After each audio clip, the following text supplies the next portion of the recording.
저는 무엇보다 수원 캠퍼스를 진짜 더 추천을 하는 게 수학쌤이 진짜 한 명 한 명 다 챙겨주시거든요. 담임쌤 못지않게. 다 이름을 웬만하면 다 기억을 하신단 말이에요. 그래서 이제 어떤 애가 안 오면은, 저 자리 누가 안 온 것 같은데? 그 많은 학생 중에서 네, 맞아요. 진짜. 딱 비거든요. 야, 오늘 체육은 왜 안 왔어? 네, 진짜 그 좀 얘기를 많이 했던 애는 무조건 기억을 하고, 얘기를 많이 안 했던 애는 이름은 기억이 안 나지만, 이제, 저 자리는 왜 누가 없지? 라고 그렇게 좀 챙겨주시면서, 얘는 나중에 한번 전화해봐야겠다. 진짜 하시거든요. 요즘 감동 먹었었어요. 다혜쌤은 제가 봤던 진짜 학원 쪽 쌤, 그 케어해주는 쌤 중에서 진짜 최고라고 생각을 해요. 담임쌤이 항상 밴드에 장문의 글을 올려주시거든요. 아, 진짜요? 네. 어떻게? 이제 뭐 그냥 대충 내용이 다 이제 그냥 열심히 하자 그런 내용인데 글 솜씨가 너무 멋지시더라고요. 아, 남다른가요? 네, 진짜 남달라요.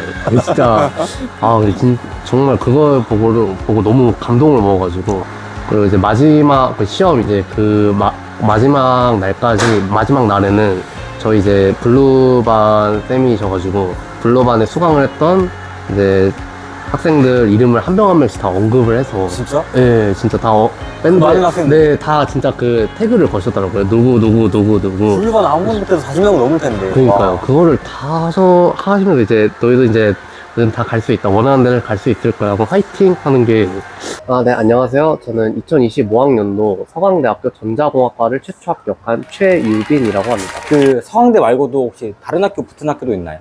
제가 서강대를 포함해서 가천대, 인하대, 아주대, 국민대, 당국대를 해서 총 6개를 최종 합격을 했습니다. 서강대가 최초 합이라는 건데 그때 발표했을 당시에 좀 기분이 좀 기억나세요? 그 서강대가 이제 거의 대부분의 대학이 발표가 나고 마지막에 발표가 났던 학교였는데 이제 앞서 발표가 난 대학들은 붙은 곳도 있지만 제가 정말 가고 싶었던 대학교는 이제 예비 없이 다 떨어져 버려서 거기가 어디였죠? 거기가 이제 건국대, 중앙대, 경희대랑 그리고 성균관대 이렇게 대학교가 있었는데 네. 거기를 다 떨어져 버려서 좀 낙담한 상황이었는데 근데 이제 서강대가 마지막에 딱 최종 합격이 떴다는 걸 보고 그 순간이 제일 행복했던 시간이라고 생각을 합니다. 이제 유빈 학생처럼 사실 이제 자연계로 준비하는 학생들이 많을 거예요. 근데 이제 그런 학생들한테 본인이 어떻게 공부했고 그리고 이제 선배로서 이제 편의 선배가 되겠죠. 선배로서 이제 공부하는 학생들한테 해주고 싶은 말이 많을 것 같아요. 그래서 그런 얘기들을 오늘 해보고자 하는데 일단 편입을 처음에 언제부터 준비하셨고 준비 계기는 어떤지 좀 궁금해요.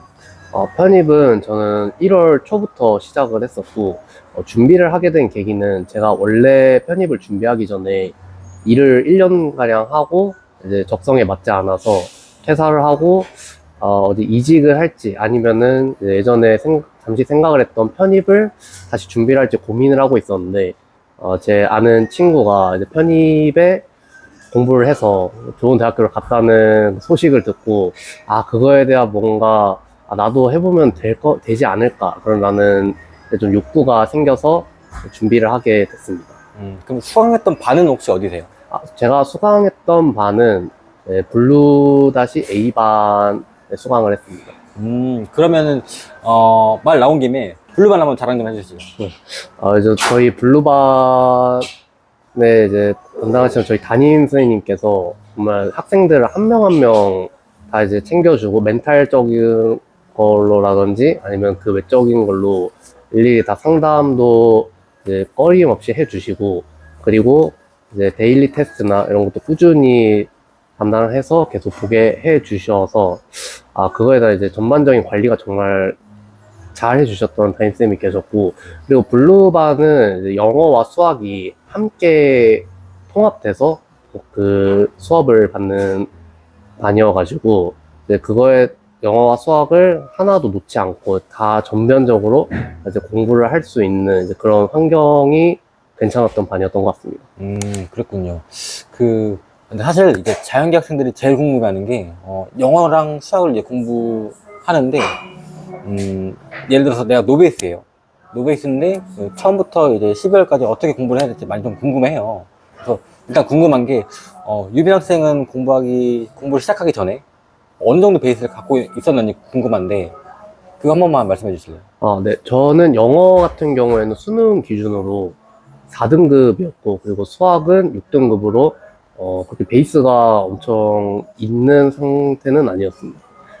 그래서 저는 이제 영어를 공부할 때는 항상 단어는 하루에 최소 그냥 이제 시험을 볼 때까지 200개에서 300개씩 그냥 꾸준히 계속 반복해서 받고, 그리고 수학 같은 경우에는 그냥 저희 수학 교수님께서 주시는 이제 여러 문제집이 들어있는 자료들이 있는데, 이제 항상 그 날에 새로운 개념을 배울 때마다 그 개념을 익히고, 그리고 그거에 대한 문제도 꾸준히 풀어 나감으로써 그래서 공부를 했던 것 같습니다. 그러면 이제 또 궁금해할 만한 게 학생들이 월별로 사실 영어랑 수학을 같이 해야 되기 때문에 그 비중에 대해서, 공부 비율에 대해서 많이 궁금해 한단 말이죠. 이제 촬영 올 시점이 이제 1, 2월, 그러니까 2월, 이제 3월 넘어갈 텐데, 일단 초반에는 영어랑 수학 중에 어느 게 더 중요할까요? 초반은 아마 대부분의 수강생들도 말씀하실 텐데, 그래서 영어의 비중을 크게 두시는 게 중요합니다. 최소 이제 저 같은 경우에는 1, 2월까지는 영어를 거의 90, 그리고 수학을 10으로 했었고, 그리고 이제 3월부터 6월까지는 수학의 과목 중에 선형대수라는 과목이 있는데, 이 선형대수가 6월부터 들어가는 시기여서 아직 그 전까지는 수학의 개념이 그렇게 많은 편이 아니라 수학을 최소 30, 그리고 영어를 70까지 했었고, 그리고 6월부터는 앞서 말씀드렸던 선형대수의 개념이 상당히 많기 때문에 슬슬 비율을 50 정도, 최소 50 정도로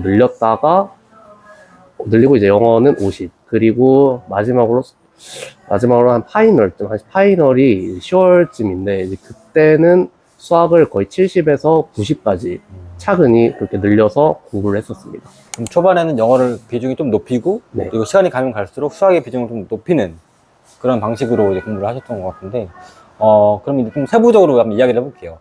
그 자연계 학생들이 좀 궁금해할 만한 게 사실 수학 공부, 특히 이제 수원에서 이제 진행하는 여러 프로그램들이 있을 텐데, 수학 교수님 이제 수업 배우시면서 수학 교수님한테 이런 거 배운 거 되게 좋았다. 수학 교수님 한번 자랑 좀 해주시죠. 저는 이제 다른 것 무엇보다 수학 선생님께서 주시는 자료 양이 굉장히 많았어요. 근데 이제 수학은 정말 그냥 양으로 특히 편입 수학 같은 경우에는 문제 양으로 승부를 하는 그런 시험이어가지고, 많은 문제를 푼 학생이 상당히 유리한 시험이어서, 이제 그거와 더불어 저희 수학 선생님께서는 이제 파격 문풀이라는 그런 자료나 아니면 그 외에 여러 이제 문제들이 들어있는 자료집을 줘서 그걸 최소 5번씩 풀게 이제 장려를 함으로써 그거에 대한 이제 도움이 상당히 됐던 것 같습니다. 사실 누구나 그렇듯이 공부를 하다 보면 힘들 때도 많고 그 슬럼프가 오잖아요. 사실 슬럼프가 왔을 때는 혹시 있으셨는지, 그리고 만약에 왔다면 어떻게 좀 극복을 하셨는지 궁금한데, 그 이야기 혹시 들어볼 수 있을까요? 제가 슬럼프를 수험생활 때 딱 한 번 왔었는데, 그때가 이제 6월 모의고사 때 성적이 너무 떨어져 버려가지고, 그거에 대해 이제 좀 우울함이나 그런 게 생겨서 정말 공부를 너무 하기 싫었던 그때가 있었습니다.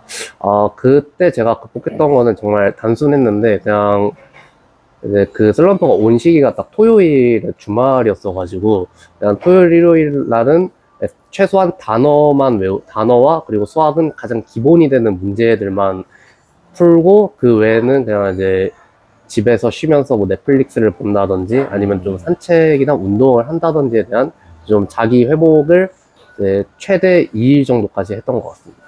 그러면은 일주일 내내 공부를 하셨던가요? 아니면 좀 이렇게 본인만의 루틴이 있었나요? 공부 루틴이 좀 있었다면은. 저 같은 경우에는 저는 이제 저희 집이랑 학원까지의 거리가 생각보다 가까운 편이어가지고, 학원이 여는 시간이 오전 7시에 다 열거든요. 그래서 저는 항상 학원이 딱 여는 그 시간에 딱 맞춰서 와서 데일리 테스트를 보는 시간이 9시 40분 전까지 그 시간에 단어를 외우고, 그리고 수학의 기본적인 문제들을 풀어 나감으로써 그렇게 이제 지식을 쌓아왔던 것 같습니다. 이제 우리가 시험을 혹시 몇 개 보신 거죠, 그러면? 총? 네, 제가 총 지원한 곳은 13군데고, 네. 시험을 본 곳은 12군데를 봤습니다. 하나는 왜 못 보신 거예요? 하나 같은 경우에는 그 날이 이제 인하대, 서강대, 동국대였는데, 근데 인하대는 오전 시간이었고, 서강대랑 동국대 둘 다 오후 시간대여가지고, 시간이 겹쳐서, 이제 저는 이제 더 가고 싶었던 대학이 서강대를 보게 됐습니다. 수원 캠퍼스에서 공부를 해봐야 되겠다라고 혹시 선택한 이유가 있을까요? 이제 저 같은 경우는 가장 1순위였던 거는 이제 거리가 제일 중요했다고 생각을 하는데요. 이게 이제 공부를 하면서 집과 학원까지의 거리가 상당히 중요하다고 생각을 했던 게, 거리가 멀면은 너무 가기가 싫어지는 그런 나태한 생각이 많이 들게 되거든요.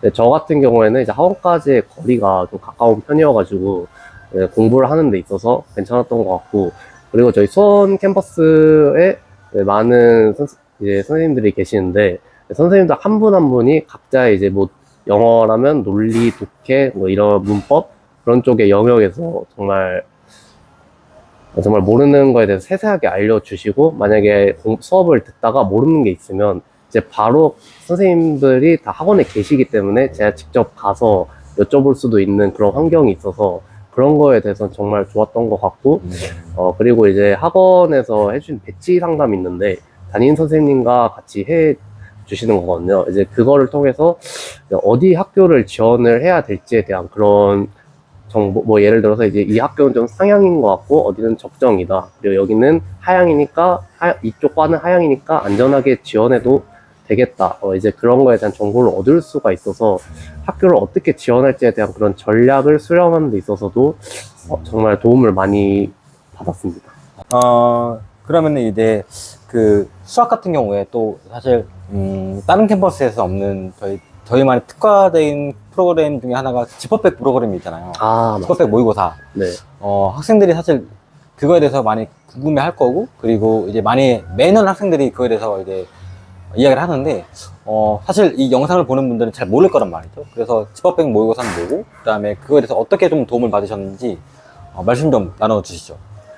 지퍼백 같은 경우에는 이제 일주일에 한 번 총 12번을 보는 시험인데, 네, 이제 이 시험이 실제 학원에서 시행하는 모의고사와 같이 한 시간의 시간 제한을 두고 25문제를 푸는 시험이었는데, 정말 그 시험을 직접 학원에 와서 봄으로써 이제 실제 학교의 시험을 보는 것과 같은 그런 실전 감각을 익힐 수 있었고, 그리고 뭐 누구나 다 이제 시간에 제한이 걸리면은 수학 푸는 데 있어서 실수가 꼭 나오기 마련이기 때문에 그 사실 대한 내가 어느 파트가 부족하고 어떤 거에 대한 계산 실수가 좀 많았는지에 대한 그런 피드백을 함으로써 그렇게 수학의 실력을 향상해 나갈 수 있고, 거기에 이제 실전 경험을 익힐 수 있는 그런 정말 좋은 프로그램이라고 생각합니다. 그러면은 자연계 전문반의 영어 수업은 좀 어떠셨나요? 수학은 이제 홍은쌤이 워낙에 또 잘해주셨는데, 영어는 좀 어떻게 공부를 해야 되는지, 그리고 어떻게 좀 공부하셨는지 궁금한데, 그 이야기를 과목별로 좀 들어볼 수 있을까요? 네. 영어 같은 경우에는 먼저 가장 기초가 되는 단어는 앞서 말씀드렸다시피 그냥 시험이 끝날 때까지 절대 놓지 말고, 슬럼프가 왔다 할지라도 최소 하루에 저 같은 경우는 200개에서 300개씩 MVP 교재와 그리고 각 학원 선생님께서 주시는 단어장 관련된 추가 자료들이 있는데 그거를 합해서 계속 외웠었고, 문법 같은 경우에는 6월 전까지 꽉 잡아놔야 된다는 생각을 했기 때문에 1월에서 4월까지는 그냥 개념만 계속 반복하고 회독하고 반복을 했었고, 그 이후부터는 최소 이제 문법에 대한 개념을 잊지 않기 위해 김영 편입 쪽에 문법 교재를 구매를 하고 최소 하루에 10문제씩 풀었었고, 그리고 독해 같은 경우에는 저는 독해를 6월부터 이제 해독제라는 교재가 있는데 이제 그 교재를 통해서 하루에 최소 3, 4지문씩 풀었던 것 같고, 그리고 논리 영역 같은 경우에는 논리는 이제 단어랑 좀 귀결이 되기 때문에 이제 그거 단어와 함께 공부를 했던 것 같습니다. 이제 편입을 지금 고민하시는 분들이 굉장히 좀 많으실 텐데, 제가 가장 강조하고 싶은 거는 시작은 빨리 하는 게 좋다라는 거를 좀 알려드리고 싶습니다. 편입 같은 경우에는 정말 다른 시험에 비해서 무조건 양이 얼마나 많이 풀었느냐의 그런 싸움이기 때문에 내가 푼 만큼 정직하게 성적이 나오는 그런 시험이라고 생각을 합니다. 그래서 이제 최대한 빨리 하고 빨리 해서 이제 남들보다 좀 먼저 배우고 문제를 많이 풀어봄으로써 그렇게 시험을 준비를 하는 게 좋으실 것 같습니다. 근데 스트레스 받으면 어떻게 했어요? 스트레스 받으면 그냥 제 독서실에서 휴대폰 좀 하고 노가리 까면서. 진짜? 와, 네. 남들은 막 술 마시고 막 이런 가끔 그랬었죠. 예, 가끔 확실히 이제 술 마시고 하는 게 진짜? 최고여가지고. 그 모의고사 보는 날은 진짜 막 스트레스 많이 심하잖아요. 모의고사 보는 날은 항상, 그때는 공부를 아예 안 했었어요. 공부가 잘 되질 않아가지고. 공부가 안 돼. 왜냐면은 점수가 나왔는데, 솔직히, 이거 가지고 내가 대학 갈 수 있는 고민 많이 한단 말이에요. 그것도 그거고, 뭐, 진짜, 이제 그 시험을 보고 오니까 체력적으로 떨어져가지고 공부가 잘 안 잡히더라고요. 저는 단순하게 그냥 이제 대기업을 취업을 해서, 진짜, 하루하루 돈 벌면서 사는 게 그게 제일. 네, 왜냐면 저는 그렇게 뭐 다른 사람들처럼 어떤 연구원이 되겠다, 뭐 의사가 되겠다라는 그런 큰 꿈은 가지고는 있진 않고, 그냥 뭐 평범한 회사원이 돼서 하다가 이제 그렇게 일을 하면서 또 뭐 생길 수도 있는, 큰 꿈이 생길 수 있는 거고, 그래서 아직까지는 그냥 회사원으로 진행하는 게 꿈입니다. 캠퍼스 로망이라면 그래도 이제 아니, 없으면 없다고 얘기했어요. 그나마 가장 하고 싶은 건 동아리 활동이긴 한데, 동아리에. 제 동아리 활동을 전적대학교에서는 해본 적이 없었거든요. 뭐 재밌을 것 같고 서로 교류 같은 것도 좀 재밌게 될 것 같고 그래서. 잘할 것 같아요. 만약에 또 성적이 좋기 때문에. 저는 무엇보다 수원 캠퍼스를 진짜 더 추천을 하는 게 수학쌤이 진짜 한 명 한 명 다 챙겨주시거든요. 담임쌤 못지않게. 다 이름을 웬만하면 다 기억을 하신단 말이에요. 그래서 이제 어떤 애가 안 오면은 저 자리 누가 안 온 것 같은데?